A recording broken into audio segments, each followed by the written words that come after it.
Like many of you, I'm a huge fan of Avatar the Last Airbender. I grew up watching it and still hold it as one of my favorite shows of all time. So when a live-action adaptation with the original creators returning was announced, I was hopeful we would get a live-action adaptation worthy of the original show, instead of this disaster. But leading up to the release of Netflix's show, we got some warning signs that the show might not be as good as initially thought. So now that it's finally out, is it the rare adaptation that is better than the original? Or would it just be another one of Netflix's janky live-action adaptations? Well, I can confidently say at the very least that Netflix's version of Avatar is leaps and bounds better than the movie. All the characters' names are said correctly. There are no "My name is Aang." The forms for bending are all distinct for each respective element like they should be. The bending at the very least is good enough. The animals are accurate to their animated counterparts. And the excellent costumes and props really make the show look and feel like the original version.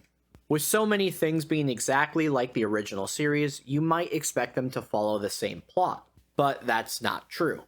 This is an adaptation and it's more of a retelling, and that's kind of necessary because of how the show is structured. Netflix's version consists of 8 episodes that are about twice as long as the episodes of the animated show. So 8 Netflix episodes equates to 16 episodes of the animated show. But season 1 of the animated show is 20 episodes. So if Netflix wanted to do an adaptation that follows each episode of the original exactly, they would have had to cut out 4 episodes. So instead of a shot-for-shot remake, we get elements of episodes rearranged and combined together. And they surely decide to tell the story this way so they don't have to cut out any episodes, right? Well, that's not true either. For some reason, the Netflix version includes the Secret Tunnels episode from Season 2, but cuts out 5 episodes of the first season of the animated show. So what are the episodes that the decision makers behind Netflix's show determined weren't important enough to make the cut? Missing from the live-action version is Episode 6, Imprisoned, Episode 9, The Waterbending Scroll, Episode 11, The Great Divide, Episode 14, The Fortune Teller, and Episode 16, The Deserter. The most glaring omission from this list is easily the last one, Episode 16. If anyone needs a refresher, this episode is about Zhong, the firebending master who has left the Fire Nation. Team Avatar learns about him and decides this is too great of an opportunity to ignore. So they decide to try to skip ahead of the proper cycle for learning the elements and ask Zhong to teach Aang how to firebend. And with some help from Roku, Zhong agrees. This episode is important for 2 reasons. First, Zhong is an important character. Not only is he Aang's first firebending teacher, but he is also a member of the White Lotus. Zhong, along with other members that we meet along the series, retake Ba Sing Se from the Fire Nation during the events of Sozin's Comet. Secondly, in this episode, Zhong thinks of firebending as almost a curse, because the bender needs to always be cautious and under control as to not accidentally hurt people. Aang doesn't heed his warning though and gets impatient and overconfident, accidentally burning Katara. While this is happening, the Fire Nation tracks down Zhong, essentially ending his mentorship of Aang. Later in Season 3, when Zuko offers to teach Aang firebending, it does not go well and he accidentally burns Toph. The following day, Zuko gets the opportunity to apologize and says this. Sorry for what I did to you. It was an accident. Fire can be dangerous and wild. So as a firebender, I need to be more careful and control my bending, so I don't hurt people unintentionally. Mirroring Zhong's thoughts on firebending, which Aang sees as a sign that Zuko is meant to be his firebending teacher. So Zhong and the events of this episode are a large factor in Zuko joining Team Avatar, a major point in the story. So the decision to exclude this episode is puzzling. But that's enough about what wasn't included, let's talk about what was.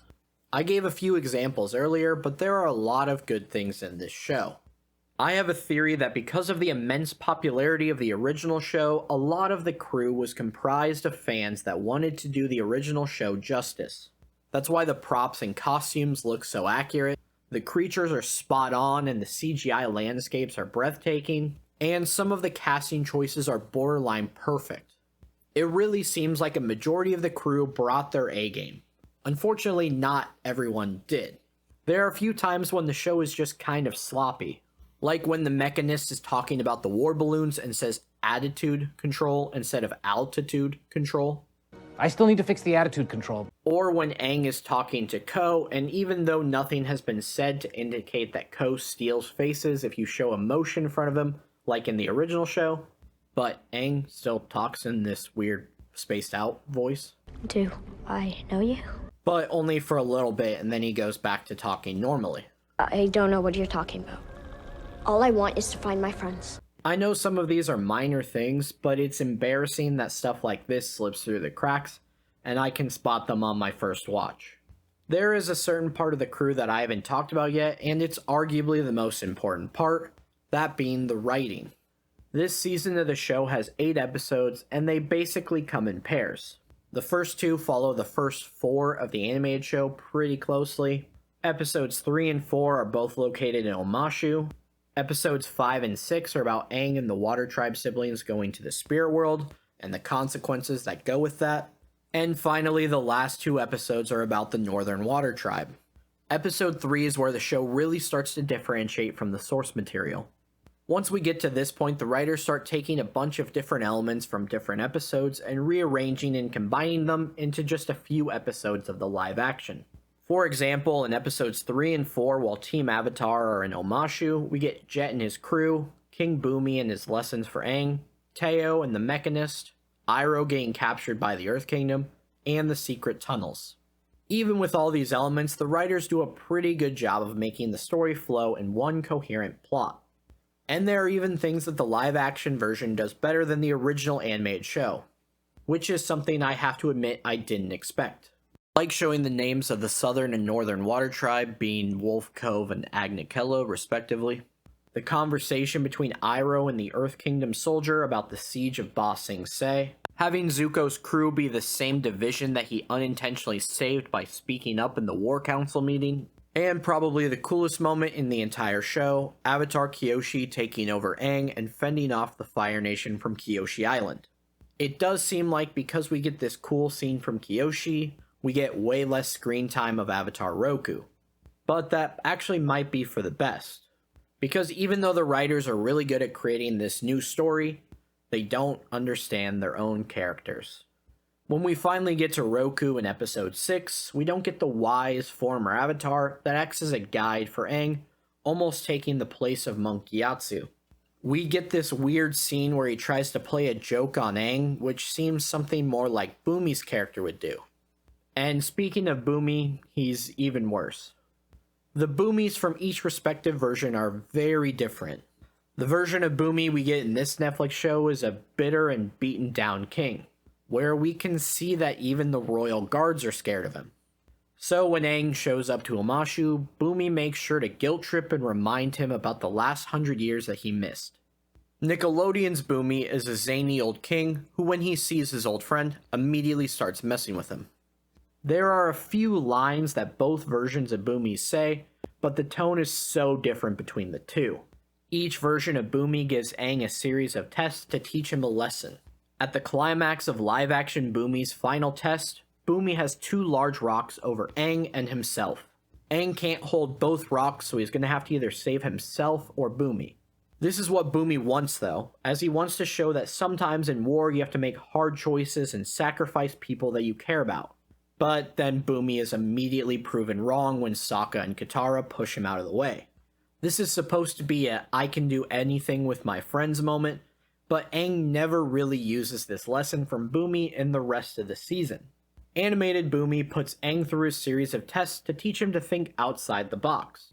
And we can see examples of him doing this when he comes up with the idea to use the canyon crawlers to get out of the Great Divide, or by tricking Zhao into lighting his own boats on fire when he is fighting him. Ironically, both of these examples are from episodes that weren't included in the live-action adaptation.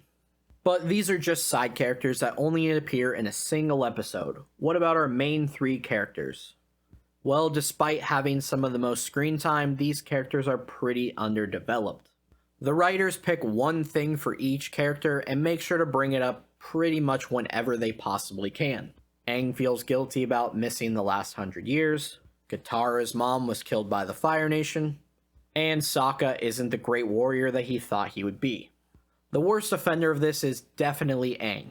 We constantly hear Aang blaming himself and feeling guilty. This is echoed by certain characters to reinforce this, so Aang always feels this way. So much so that it quickly becomes too much.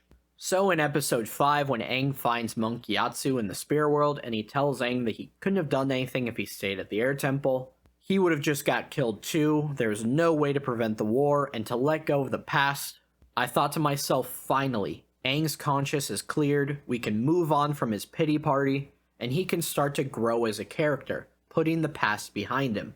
So when the siege on the North Pole starts, I was really hoping we could get a cool moment like this. I wasn't there when the Fire Nation attacked my people. I'm gonna make a difference this time. But instead, Aang still feels the exact same way. He still blames himself, he still makes the same exact comments that he has been all season long. So Monk Gyatso's speech apparently did nothing to him. I think one of the reasons Aang acts this way throughout the whole season is because him feeling guilty is a convenient excuse that allows the writers to cut out almost all the scenes of Aang goofing off and having fun, since it wouldn't make sense for Aang to feel guilty and then go and ride the elephant koi. But I'd argue that cutting out these moments of Aang goofing off is a bad change. Because in the animated show, Aang starts off as constantly wanting to goof off and have fun. For example, this is Aang's first line in the show. Come closer. What is it? Will you go penguin sledding with me? But as he continues throughout the show, he has less and less of these moments of him goofing off and having fun, and becomes more serious and mature, showing that he's essentially had to sacrifice some of his childhood and grow up faster than he wanted to in order to fulfill his duty as the Avatar. But when you start him off as a more mature version of the character like they do in the live action, you're already killing any chance of showing this character growth. But what about everyone's favorite waterbender, Katara? Well, she's kind of boring. She gets things really quickly, like in the very first episode she struggles to waterbend, gets some tips from Aang, and then waterbends a massive wave to stop a fireball at the end of the episode. And we're never really shown any of her flaws. Except for having a crush on Jet before knowing that he's a terrorist, if you want to count that. But the one episode that really highlights some of her flaws in the animated show is episode 9, the Waterbending Scroll, where Katara is upset with how easily Aang is able to waterbend at the level that she's currently at and even surpasses her.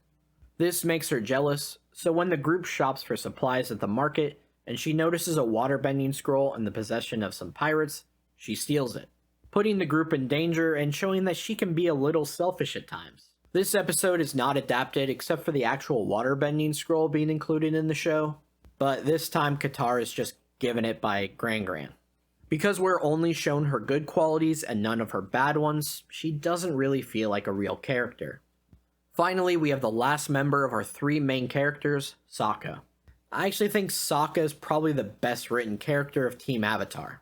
He's the one who cheers up the little girl in episode 5 by being fun and kind. And we also see a lot of his personality with how he interacts with both of his romantic interests, Suki and Yue. But he's still missing a few things from the original character. First, he's not sexist, which without any context would seem like a good thing, but it's not. At the beginning of the original series, Sokka is very openly sexist, making demeaning comments to Katara, and then when Team Avatar goes to Kyoshi Island and are immediately captured by the Kyoshi warriors, Sokka can't believe that a group of women beat him in a fight. Eventually though, Sokka is willing to change his ways and even humbly asks Suki if she will teach him how she fights, even going so far as to wear a dress and makeup in order to get the lesson. This episode is one that shows Sokka's growth as a character, and to almost reinforce this lesson about how stupid it is to make assumptions about someone because of their gender, some of the strongest benders and fighters in this show are women. By not having Sokka be sexist in the beginning of the live-action version and then learning his lesson, the show is once again killing a potential moment of character growth. This show also doesn't have Sokka's most prominent characteristic. In the animated show, Sokka is the comic relief character, and in the live-action show, he isn't. But that's not a Sokka problem and more of a problem for the show as a whole, because the show really isn't funny. This is because the show wants to be more mature and more serious, and they've done this by removing a majority of the humor. The amount of funny moments in the whole show is about the equivalent of one 20-minute episode of the original series. This lack of humor is why Sokka's character is missing a major characteristic of his, and why Boomy feels at times like a polar opposite version of his character from the animated show. And unfortunately, the decision makers behind Netflix's version of the show didn't realize that many different shows and movies have been full of funny moments while still effectively being serious when needed. The writers could have still had funny moments throughout the show, which would have been more true to the original version and definitely improved Sokka's character, and they could pick and choose when to stop the humor in order to highlight the more serious scenes that are already in the show. Like the attack on the Air Temple, the conversation between Iroh and the Earth Kingdom soldier about the siege of Ba Sing Se, or where we see that the students that Pakku sent to Katara during the siege of the Northern Water Tribe didn't survive the battle.